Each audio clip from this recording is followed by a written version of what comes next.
听说了没？那个陆景和学长，听说是不知道哪天晚上偷溜进天台，大搞行为艺术，被保安抓了。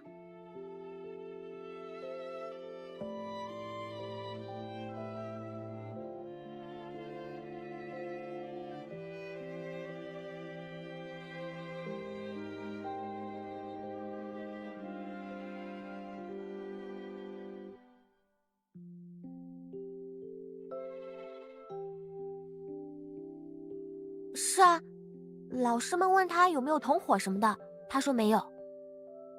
你看这最近他都没来学校，有人说他那晚着凉感冒请假，也有人说他被停学。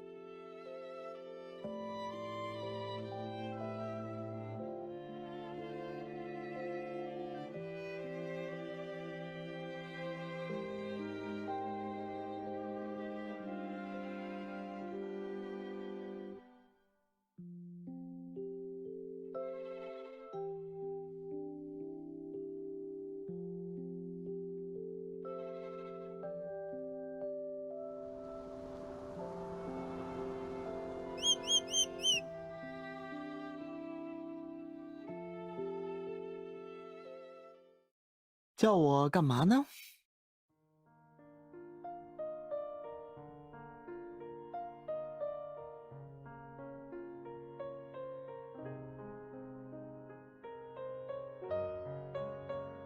哦，看着你什么？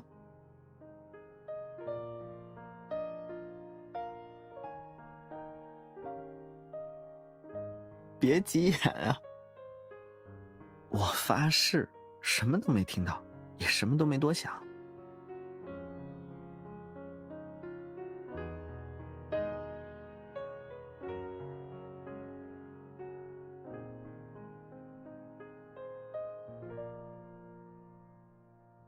毕竟我现在的设定是给学妹送来美味外卖的金牌外卖小哥。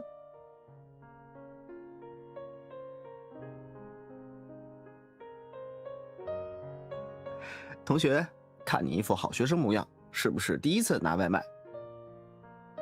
你是要我左手边的苹果糖，还是我右手边的芝士炸鸡？先提醒一句，你可千万不要跟我客气，也没必要掩饰什么。无论是开心的情绪，还是其他难以明说的想法，我都想听你说出来。俗话说，一个人最真实的一面才最动人，所以听从内心的回答就好。真的吗？哎呦，我好像没听清。好了好了，点到为止，就当是我无缘无故消失这么久的补偿吧。走你！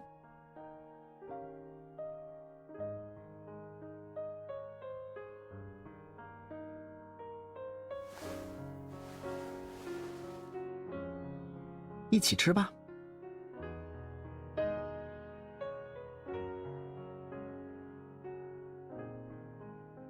怎么了？我身上可没有多的外卖了，只能一会儿再偷偷点。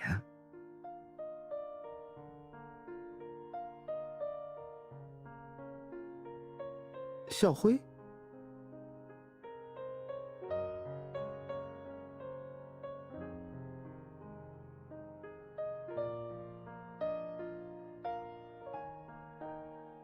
别找了，我既没受处分，也没被开除，不信谣不传谣啊。我最近只是在和几所高校谈事情，多亏了我的学习成果和这段时间你帮我搞的艺术创作，他们引起了一些高校招生办的注意。谁知道呢？搞不好能蹭个保送什么的，我就可以提前躺平了。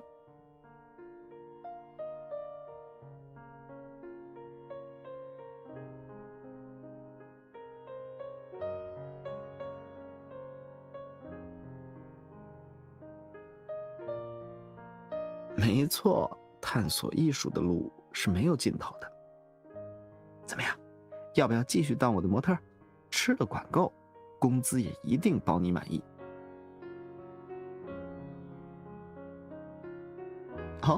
不是吗？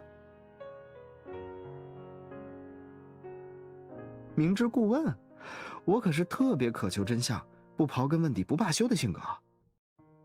你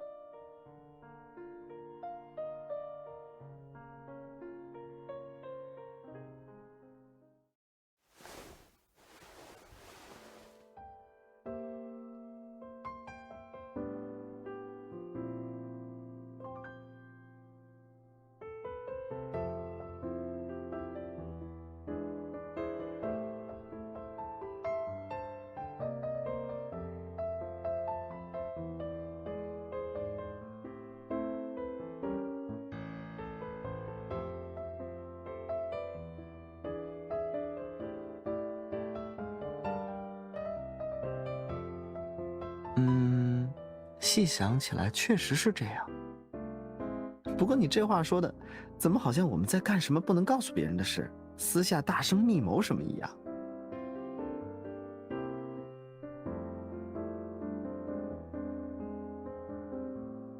私人？搞什么嘛？你今天怎么跟开窍了一样？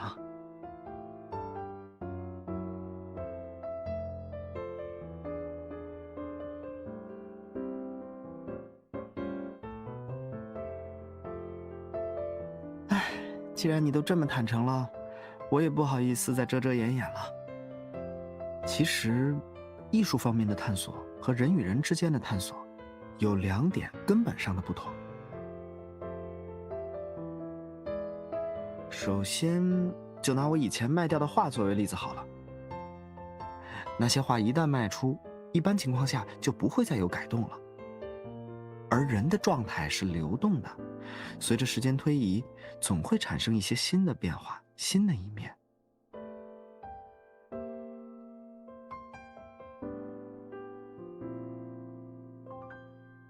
早在天台的时候，我就该告诉你了。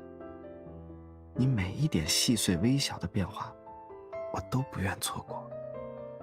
我想和你在相处的过程中，不断探索彼此受对方影响而产生的新想法。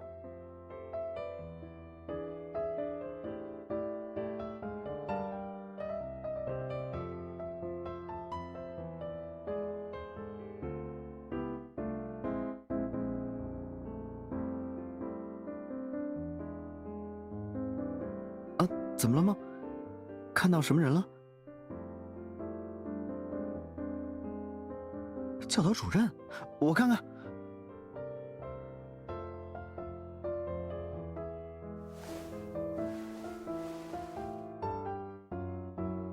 你